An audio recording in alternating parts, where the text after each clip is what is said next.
Welcome TG five speed news. మహిళా reservation బిల్లుపై కాంగ్రెస్ పార్టీతో పాటు దాని మిత్రపక్షాలపై ఎంపీ డీకే అరుణ తీవ్ర విమర్శలు చేశారు.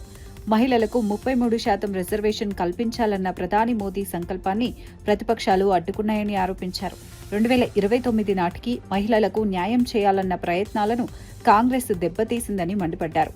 మహిళా బిల్లు నిలిచిపోతే ప్రతిపక్షాలు సంబురాలు చేసుకోవటం సిగ్గుచేటని అన్నారు. తెలంగాణలో కాంగ్రెస్ ప్రభుత్వం మహిళలకు ఇచ్చిన హామీలు అమలు కాలేదని విమర్శించారు. మహాలక్ష్మి పథకం కింద 2500 సాయం, యువతులకు స్కూటీల పంపిణీపై ప్రశ్నలు లేవనెత్తారు.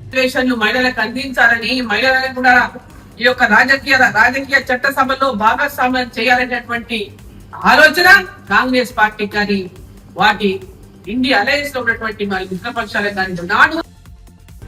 కాళేశ్వరం ప్రాజెక్టుపై పీసీ ఘోష్ కమిషన్ నివేదికకు సంబంధించిన హైకోర్టు తీర్పుపై ఎంపీ చామల కిరణ్ కుమార్ రెడ్డి స్పందించారు. ఇది కేవలం సాంకేతిక అంశాలపై ఇచ్చిన స్టే మాత్రమేనని స్పష్టం చేశారు. విజిలెన్స్ మరియు ఎన్డీఎస్ఐ నివేదికలు ఇప్పటికే అవినీతి జరిగినట్లు సూచిస్తున్నాయని అన్నారు. ప్రభుత్వం న్యాయ నిపుణులతో చర్చించి తదుపరి చర్యలు తీసుకుంటుందని వెల్లడించారు. కాళేశ్వరం అంశంలో పూర్తి నిజాలు బయటపడాలని, సీబీఐ స్వతంత్ర విచారణ జరపాలని డిమాండ్ చేశారు. ప్రజల డబ్బుతో నిర్మించిన ప్రాజెక్టులో అవినీతి జరిగితే బాధ్యులపై కఠిన చర్యలు తప్పవని హెచ్చరించారు. ఈ వ్యవహారంలో ప్రభుత్వం వెనకడుగు వేయదని తెలిపారు. ఏదైతే ప్రొసీజరల్ ల్యాప్సెస్ ఉన్నాయి అనేదంటే ప్రాథమిక ఎంక్వైరీలో నోటీస్ ఇవ్వడం కానీ, అందరినీ కన్సిడర్ చేయడం కానీ, అందరినీ ప్రాధాన్యతలతో మాట్లాడలేదనే ఒక అంశంలో ఆ రిపోర్టుకు సంబంధించి ఇమీడియట్గా ఏ చర్యలు తీసుకోవద్దని చెప్పినట్టుగా తేటతెల్లమైంది. అంటే అర్థమైంది, రిపోర్ట్ మొత్తాన్ని తప్పు పట్టలే హైకోర్టు, కానీ రిపోర్ట్లో ఉన్నటువంటి ఆర్టీసీ కార్మికుల సమ్మెతో రాష్ట్ర వ్యాప్తంగా రవాణా వ్యవస్థపై తీవ్ర ప్రభావం పడింది. ప్రభుత్వం మరియు ఆర్టీసీ జేఏసీ మధ్య చర్చలు ఫలించకపోవడంతో బస్సులు నిలిచిపోయాయి. హైదరాబాద్లోని ఎంజీబీఎస్ వంటి ప్రధాన బస్ స్టేషన్లలో ప్రయాణికులు తీవ్ర ఇబ్బందులు ఎదుర్కొంటున్నారు. గంటల తరబడి బస్సుల కోసం వేచి ఉండాల్సిన పరిస్థితి నెలకొంది. అత్యవసర పనుల కోసం వెళ్లాల్సిన వారు ప్రత్యామ్నాయ మార్గాలను ఆశ్రయిస్తున్నారు. సమ్మె ఎప్పుడు ముగుస్తుందో స్పష్టత లేకపోవడంతో ప్రజల్లో ఆందోళన పెరుగుతోంది. ప్రభుత్వం వెంటనే సమస్య పరిష్కరించాలని ప్రయాణికులు కోరుతున్నారు.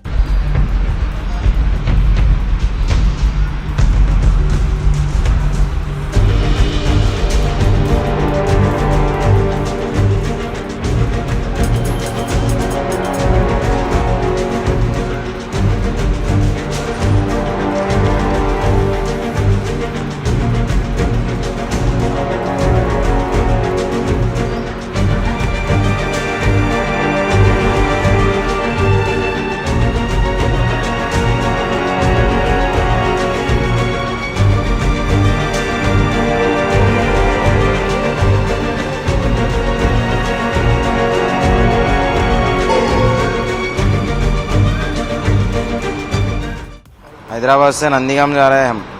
यहाँ पर देख तो बस टिकट बुक कर ले तो सभी के आके 7 बजे यहाँ पर बैठे थे। बैठ के पास आदमी वाले सब लोग आके बस ट्रिक करे आज बोल के बोले थे। बहुत मुश्किल हो रहा है नंदीगाम जाने, विजयवाड़ा जाने। आपको कुछ मैसेज आया स्ट्राइक है? वो बस मैसेज कुछ भी नहीं आया। अब सभी मालूम हो हमको, बहुत मुश्किल पड़ रहे हैं आदमी सब, लोग सब बहुत मुश्किल पड़ रहे हैं। उसके बहुत स्ट्राइक हो रहा है ना, बस स्ट्राइक बोल के कल रात पर मैसेज भी नहीं आया, सडन से बोले थे आपका। मैं विजयवाड़ा जा रहा हूँ हैदराबाद से, तो हाँ मेरी बहन की शादी थी। హైదరాబాద్ నగరం అంతర్జాతీయ స్థాయిలో మరో గుర్తింపు సాధించేందుకు సిద్దమవుతోంది. జయంత్ రెడ్డి ఇంటర్నేషనల్ ట్వాక్వాండో అకాడమీ ఆధ్వర్యంలో అతిపెద్ద కరాటే ప్రదర్శన నిర్వహించి గిన్నీస్ వరల్డ్ రికార్డు సాధించేందుకు ఏర్పాట్లు పూర్తయ్యాయి.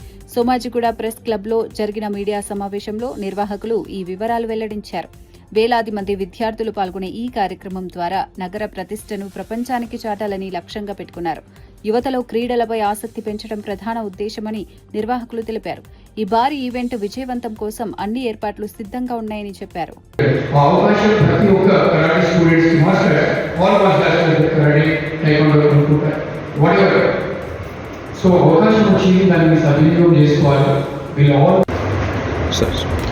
నా పేరు గ్రాండ్ మాస్టర్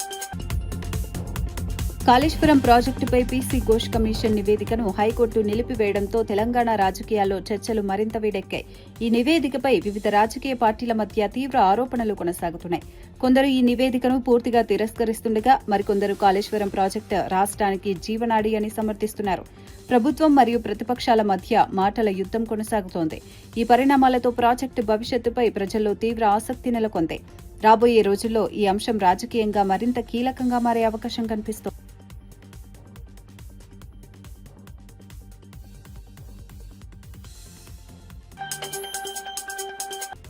ఆర్టీసీ సమ్మె ప్రభావంతో వికారాబాద్ జిల్లాలో రవాణా పరిస్థితి పూర్తిగా మారిపోయింది. బస్సులు నిలిచిపోవడంతో ప్రయాణికులు రైల్వే స్టేషన్లకు తరలివస్తున్నారు. వికారాబాద్, తాండూరు నుంచి హైదరాబాద్ వెళ్లే రైలు ప్రయాణికులతో కిక్కిరిసిపోతున్నాయి. టికెట్ దొరకక చాలా మంది ఇబ్బందులు పడుతున్నారు. అత్యవసర పనుల కోసం వెళ్లాల్సిన వారు రైళ్లను ఆశ్రయించాల్సిన పరిస్థితి ఏర్పడింది. సమ్మె కొనసాగితే ఈ రద్దీ మరింత పెరిగే అవకాశం ఉందని అధికారులు భావిస్తున్నారు. రెడ్డి గారు ఏమన్నారు, నేను ఆర్టీసీ కార్మికులను కడుపులో పెట్టి చూసుకుంటున్నాడు, ఇప్పుడు కాళ్ళ కింద పెట్టి చూసుకుంటున్నాడు. మాకు దయచేసి ఇప్పటికైనా చర్చలకు పిలిచి వెంటనే మా యొక్క డిమాండ్లను పరిష్కరించి